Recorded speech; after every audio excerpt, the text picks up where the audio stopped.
بسم الله الرحمن الرحيم السلام عليكم ورحمة الله وبركاته meel kastoo aad joogtaan ba allaha wadala dhammaanteen waxaynu ka wada baryaynaa inuu naga wada badbaadiyo cudurka safareenka ee coronavirus iyo cudurro kaleba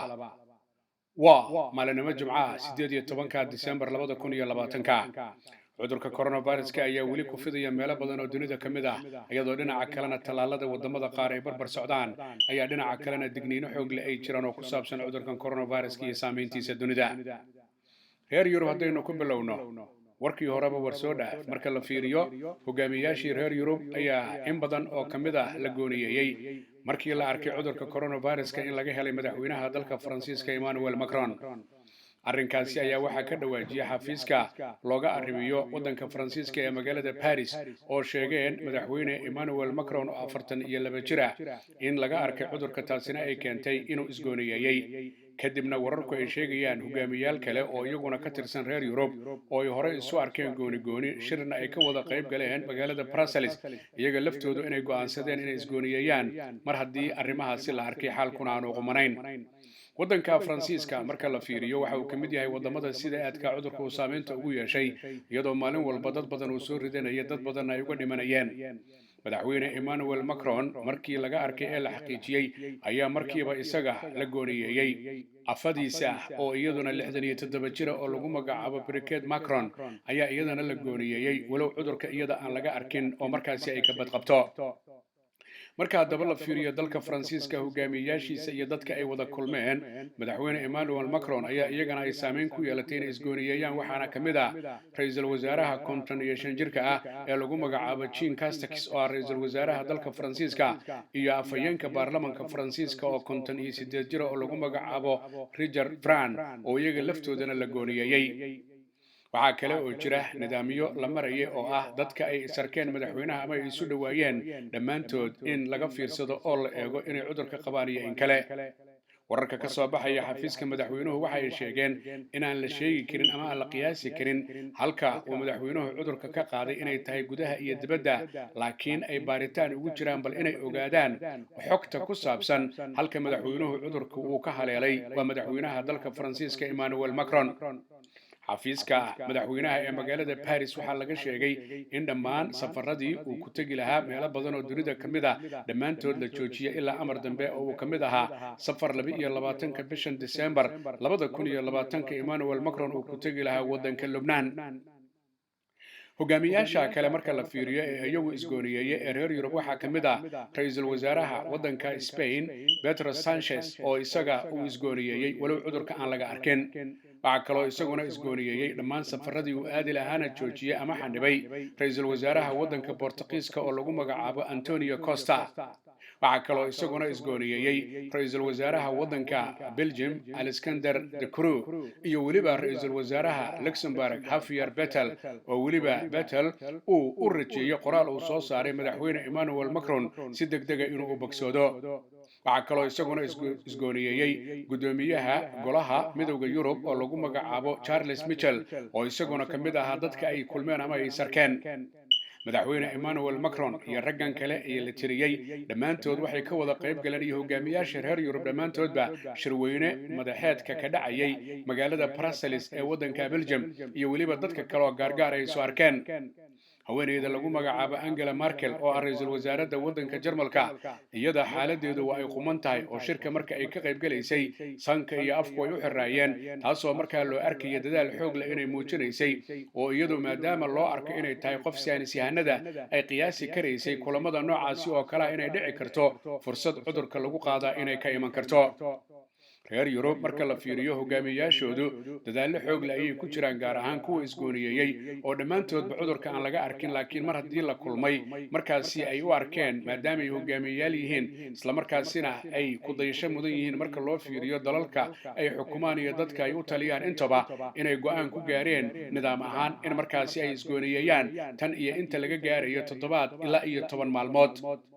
waxaa daba la eegayaa guud ahaanba hogaamiyayaasha kale ee reer Yurub iyaguna shirka ka qayb galay qaarkood bal inay dhacdo in ay isgooniyeeyaan iyo in kale laakiin ilaa iyo haatan shakhsiga kaliya cudurka laga arkay waa madaxweynaha waddanka Faransiiska Emmanuel Macron laakiin inta kale isgooniyeyda iyo kuwa kale laga hadlin dhammaantood cudurka ma qabaan marka daba la fiiriyo hogaamiyaasha dunida qaar ka mid a ayaa jira oo cudurka qaarkoodna ay u dhinteen qaarna uu ku dhacay laakiin ay ka bogsoodeen marka la fiiriyo waddanka hore loo odhan jiray Swaziland oo ka mid ah wadamada ku yaala koonfurta Afrika ayaa ra'iisul wasaarahoodii Mposi Dlamini waxa uu u dhintay cudurka coronavirus-ka 4 toddobaad ka hor markii uu soo ritay madaxweynihii hore ee waddanka Burundi Pierre Nkurunziza ayaa isaga laftiisa cudurka loo malaynaya inuu u dhintay isaguna geeriyooday waxa kaloo cudurka uu ku dhacay oo ka bogsooday madaxweynaha waddanka Mareykanka Donald J. Trump waxaa kaloo cudurkan uu ku dhacay madaxweynaha waddanka Poland madaxweyne Duda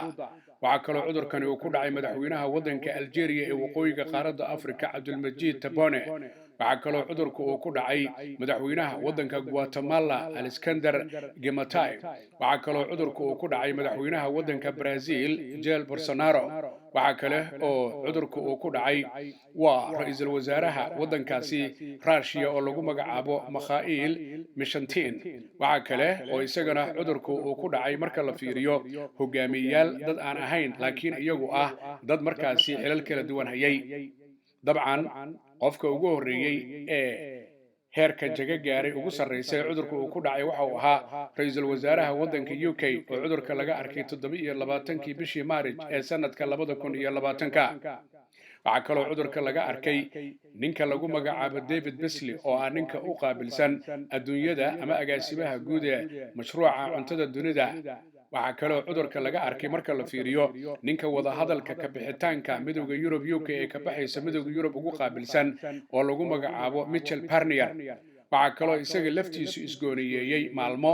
ninka isagu ugu sarreeya ama agaasimaha guud u ah hay-adda dhinaca caafimaadka dunida WHO Dr. Tedros Ghebreyesus oo la sheegay shakhsi la arkay inuu cudurka qabay in ay kulmeen taasina ay keentay inuu si gaar ah isu gooniyeeyo isagoo weliba tusaale u ahaa marka la fiiriyo hay-adda ugu sarreysa dhinaca caafimaadka dunida hogaamiyaheedii oo isaguna wax badan caafimaadka ka yaqiinay inuu isgooniyeeyay marka daba la fiiriyo guud ahaanba hogaamiyaasha dunidu waxay ahaayeen kuwa aad ugu dadaalayay in dadkooda ay ka wacyigeliyaan cudurkan coronavirus-ka marka laga reebo laba hogaamiye oo kala ah madaxweynaha Mareykanka iyo madaxweynaha waddanka Brazil Donald J. Trump iyo Jair Bolsonaro kuwaas oo ku tilmaamay cudurka coronavirus inuu yahay hargab iska caadi oo aan wax macno lahayn dadkoodana ka ilaaliyay in la xasiliyo oo markaasi dalka la xanibo taasi waxa ay keentay in waddanka Mareykanku uu maanta yahay waddanka ugu soo ridashada badan uguna dhimashada badan oo ilaa iminka marka la fiiriyo Ameerikaanka dadka cudurka uu soo ritay ay ka badan yihiin 17 milyan iyo 500 oo kun oo ruux dadka Mareykanka cudurka uga dhintana guud ahaanba ay markaas ka badan yihiin 310 kun oo ruux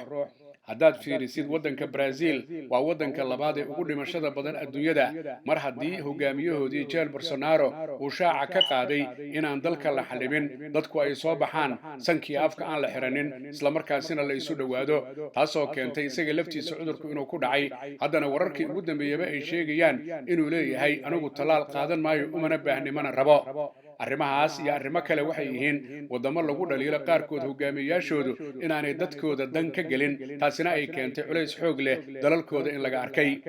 wadamo ayaa jira lagu ammaanay dadaalka iyo kaalinta ay ka qaateen inay raacaan nidaamka iyo awaamiirta oo ay dadkooda kala celiyaan shaqooyinka joojiyaan isla markaasina ay ku dadaalaan in dadku sankii afka ay xirtaan baraarujin ballaaranna u sameeyey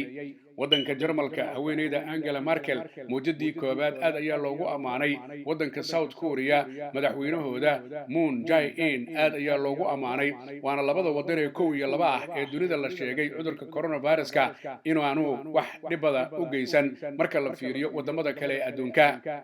wadamo kale ayaa jira oo dadka ka dhintay dadka uga dhacay aad ay u yar yihiin aana kamid ah waddanka New Zealand oo haweeneyda lagu magacaabo Jacinda Ardern oo mar dhow la doortay mar kale si aad iyo aad ay ugu dadaashay in dalkaas dhibaatada ay ka fogaadaan iyagoo cirka iyo badda xiray taasina ay keentay 30 qof inaanay dhamayn dadka guud ahaanba New Zealand cudurka uga dhintay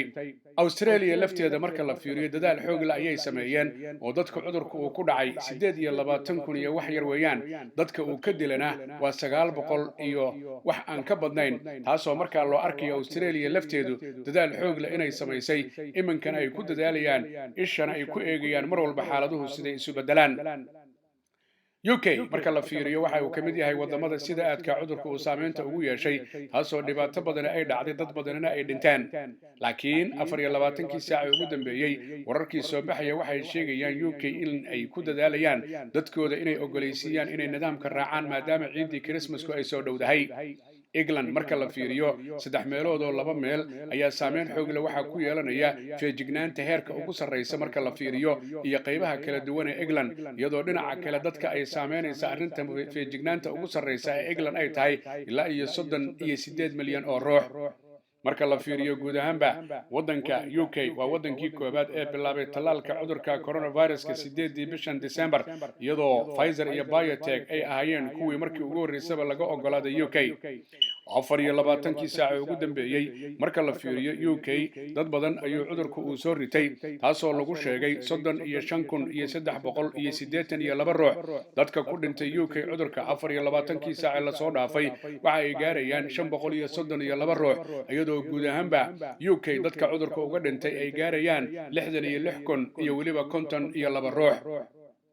marka daba la fiiriyo adduunyada dadaalo xoog leh ayaa jira oo dhinaca talaalada la ogolaanayo iyo soo saaristooda shirkadaha Pfizer iyo BioNTech Moderna AstraZeneca iyo Oxford oo sugaya ogolaashii ugu horeeyay iyo Sputnik V ee dhinaca Russia iyo Sinovac oo dhinaca China oo dhammaantoodba meelaha qaar la ogolaaday qaarkood meelaha qaarna la doonayo in la ogolaado taasoo markaa la isleeyahay talaalkaasi waxa uu noqonayaa mid wax ka tara guud ahaanba dhibaatada iyo aafada arrinkani uu leeyahay bisha soo socota ayaa la filayaa magaalada Wuhan ee dalka China inay tagaan hadiiba aaqiritaankii waa la ogolaaday aan la sii diidin ilaa iyo 10 qabiir oo saynisyahan ah oo dunida ah oo ay abaabushay barnaamijka laanta jamciyadda quruumaha ka dhaxaysa ugu qaabilsan xagga caafimaadka WHO si loo soo ogaado asal ahaan cudurkan Wuhan waxa keenay iyo halka laga qaaday iyadoo la maleynayo xayawaanku inay bini'aadamka u gudbiyeen laakiin aan la hubinin dhinaca kalena la maleynayo suuq ku yaala oo suuq weyne ah magaalada Wuhan in xayawaanka jooga laga arkay dhinaca kalena la sheegayo warar jira oo ah in koboliga isagu meelaha sare ku dhaga uu isagu 10 sanadood fayraskan uu watay taasina ay keentay mar hadduu bini'aadamka u dhow yahay inuu isagu u gudbiyay laakiin amuurahaasi oo dhan iyo cudurka coronavirus oo halkaad ka timidba waxaa loo joogaa marka qabiiradu ay tagaan oo ay soo laabtaan waxa ay la soo guryo noqdaan marka daba aynu fiirino fariintan iyada ee maalinlaha ay cudurka coronavirus-ka waxa fududeeya shirkadda dhinaca qaadista alaabooyinka xagga UK laga qaadayo lana keenayo xagga Soomaaliya guud ahaanba la geenayo lagana keenayo waa shirkadda lagu magacaabo Parcel Host oo fadhigeedu yahay UK xafiiskeeda weynina uu ku yaalo bariga magaalada London 473 High Road Leyton halkaas oo uu diyaar ku yahay ganacsade Axmar Barqadle iyo waliba iyadoo halkaas laga heli karayo oo kale DHL-ka guud ahaanba adduunyada oo dhan la isaga daabulo alaabooyinka hadda diraysidii hadii lagu keenayo intaba ganacsade Axmed Barqadle waxa kale oo bulshada u haya guud ahaanba telefoonada noocyada kala duwan ee kuwa ugu dambeeyay iyo cunooyinka kala duwan waxaana lagala xiriiri karaa telefoonka eber 7949528777 dadka Soomaaliyeed meel kasta ay joogaan badhib iyo dheef waxay la wadaagaan dadweynaha dunida waxaana laga rabaa